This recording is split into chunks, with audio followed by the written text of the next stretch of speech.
প্রিয় BA, BSc এবং বিকমের first সেমিস্টারের ছাত্রছাত্রীরা, আজকে আমি যে বিষয় নিয়ে আলোচনা করব সেটি হচ্ছে তোমাদের একটি কম্পালসারি পেপার। তোমাদের 3টি কম্পালসারি মোট পেপার রয়েছে। কম্পালসারি ইংলিশ, কম্পালসারি তোমাদের ইএনভিএস এবং তোমাদের আইটি রয়েছে কনস্টিটিউশনাল ভ্যালু, যেটি সিভ্যাকের মধ্যে পড়ছে। সিভ্যাক 1-এ হচ্ছে পরিবেশবিদ্যা ইএনভিএস, এবং সিভ্যাক 2 এর মধ্যে পড়ছে আমাদের কনস্টিটিউশনাল ভ্যালু। এই সাবজেক্টগুলি যদি তোমাদের 3টে সাবজেক্ট প্রত্যেকের পড়তে হবে, বিকম, বিএসসি এবং বিএ। তো আজকে আমি আলোচনা করব পরিবেশবিদ্যার নিয়ে। পরিবেশবিদ্যার আমি অলরেডি তোমাদের প্রত্যেকটা চ্যাপ্টার থেকে আমি সাজেশন দেওয়া শুরু করে দিয়েওছি তোমাদের, এবং তোমাদের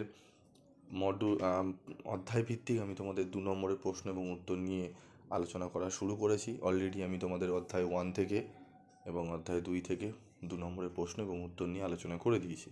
আজকের এই ভিডিওতে আমি আলোচনা করব তৃতীয় অধ্যায় থেকে কী কী 2 নম্বরের প্রশ্ন এবং উত্তর করতে হবে সেগুলো চলো আমরা একটু দেখে নিই। তো দেখো, তৃতীয় অধ্যায় প্রাকৃতিক সম্পদসমূহ। প্রথম প্রশ্ন হচ্ছে, প্রাকৃতিক সম্পদ কাকে বলে? প্রকৃতি থেকে স্বাভাবিকভাবে প্রাপ্ত যেসব সম্পদ মানুষের চাহিদা পূরণ করে থাকে সেগুলিকে প্রাকৃতিক সম্পদ বলে, যেমন সূর্য রশ্মি, জলবায়ু। সাংস্কৃতিক সম্পদ বলতে কী বোঝায়? নিরপেক্ষ উপাদানগুলিকে কার্যকরীভাবে ব্যবহারের উপযোগী করে তোলার জন্য প্রয়োজনীয় সম্পদকে সাংস্কৃতিক সম্পদ বলে, যেমন মানুষের জ্ঞান বিজ্ঞান। মানবিক সম্পদ বলতে কী বোঝো?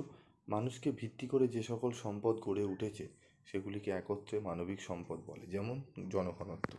জৈব সম্পদ বলতে কী বোঝো? বিভিন্ন জীবজন্তু, প্রাণী, উদ্ভিদ থেকে যে সম্পদের সৃষ্টি হয় তাকে জৈব সম্পদ বলে, যেমন মানুষ। অজৈব সম্পদ বলতে কী বোঝো? পৃথিবী থেকে কঠিন, তরল অথবা গ্যাসীয় অবস্থার যে সকল প্রয়োজনীয় উপাদান পাওয়া যায় সেগুলিকে বলা হয় অজৈব সম্পদ, যেমন জল, মাটি। খাদ্য সম্পদ কাকে বলে? জলজ এবং স্থলজ খাদ্য উপযোগী বিভিন্ন উদ্ভিদ ও প্রাণী গোষ্ঠী বিশেষে খাদ্য সম্পদের ধরন বিভিন্ন হয় বা বিবিধ হয়। বর্তমান বিপুল জনসংখ্যার কথা মাথায় রেখে পরিপূরক খাদ্য সম্পদের অনুসন্ধানে বিজ্ঞানীরা সচেষ্ট। শক্তি সম্পদ। সূর্য পৃথিবীর শক্তির মুখ্য উৎস। সৌরশক্তিকে মানুষ সরাসরি কাজে লাগিয়ে তার প্রয়োজনীয় শক্তির খুব কম অংশই পূরণ করতে পারে। কয়লা, খনিজ তেল, পারমাণবিক শক্তি প্রভৃতি আমাদের কাছে মুখ্য শক্তি সম্পদ। 8 নম্বর প্রশ্ন, পুনর্ভব সম্পদ কি? যে প্রবহমান সম্পদগুলিকে প্রকৃতি বারবার নবীকরণ করে সেই সম্পদগুলিকে পুনর্ভব সম্পদ বলে, যেমন বায়ু, তাপ, বৃষ্টির জল ইত্যাদি। অপুনর্ভব সম্পদ কি?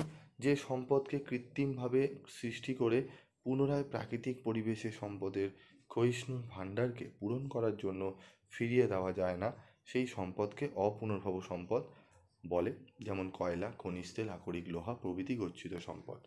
সঞ্চিত সম্পদ বা গচ্ছিত সম্পদ কি? যে প্রাকৃতিক সম্পদের পরিমাণ সীমিত সেই সম্পদকে সঞ্চিত সম্পদ বা গচ্ছিত সম্পদ বলে, যেমন আকরিক লোহা, খনিজ তেল, অরণ্য ইত্যাদি। নবীকরণযোগ্য প্রাকৃতিক সম্পদ কি? যে সমস্ত প্রাকৃতিক সম্পদ মানুষের ব্যবহারের ফলে কখনো নিঃশেষ হয়ে যায় না তাকে বলে নবীকরণযোগ্য প্রাকৃতিক সম্পদ। তো এই যে 11টি প্রশ্ন তোমাদের বললাম, আজকের এই ভিডিওতে তৃতীয় অধ্যায় থেকে আমি 11টি প্রশ্ন তোমাদের বললাম, এবং এই 11টি প্রশ্ন ভালো করে তোমরা রেডি করো।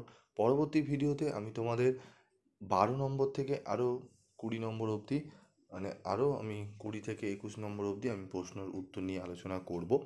এবং তোমাদের যদি অধ্যায়ভিত্তিক 5 নম্বরের প্রশ্ন উত্তরের সাজেশান লাগে বা অধ্যায়ভিত্তিক এমসিকিউর যদি কোশ্চেন আনসার লাগে, তাহলে অবশ্যই তোমরা কমেন্ট বক্সে লিখে জানাবে। তোমরা কমেন্ট বক্সে লিখে জানালে আমি সেই বিষয় নিয়ে তোমাদের ভিডিও আমি করে দেবো। এবং তোমরা যদি চাও, পিবি স্টাডি ক্লাসের ইংলিশ গ্রুপ রয়েছে, সেখানে অডিও ক্লাস তোমাদের দেওয়া হয়, ফ্রি অফ কস্টে নোটস দেওয়া হচ্ছে। তো সেগুলো যদি তোমরা কালেক্ট করতে চাও, এবং ইএনভিএস কনস্টিটিউশনাল ভ্যালুর গ্রুপ রয়েছে সেখানে যদি জয়েন্ট হতে চাও, তাহলে অবশ্যই তোমরা এই ভিডিও ডেসক্রিপশন বক্সে গ্রুপ লিঙ্ক দেওয়া থাকবে, সেগুলো চেক করে নেবে। এবং তোমরা যারা মনে করছো যে আমাদের স্যার সিলেবাস সম্পর্কে পুরো টোটাল সিলেবাস আমাদের কীরকম থাকবে, কটা সাবজেক্ট পড়তে হবে, এই বিষয়গুলো নিয়ে যদি তোমরা জানতে চাও, তাহলে অবশ্যই ডিসক্রিপশন বক্স চেক করবে, সেখানে লিঙ্ক দেওয়া থাকবে। আজকের মতো এটুকুই, দেখা হচ্ছে পরবর্তী ভিডিওতে। সকলে ভালো থেকো, সুস্থ থেকো, এবং অবশ্যই পিবি স্টাডি ক্লাসের সঙ্গে থেকো।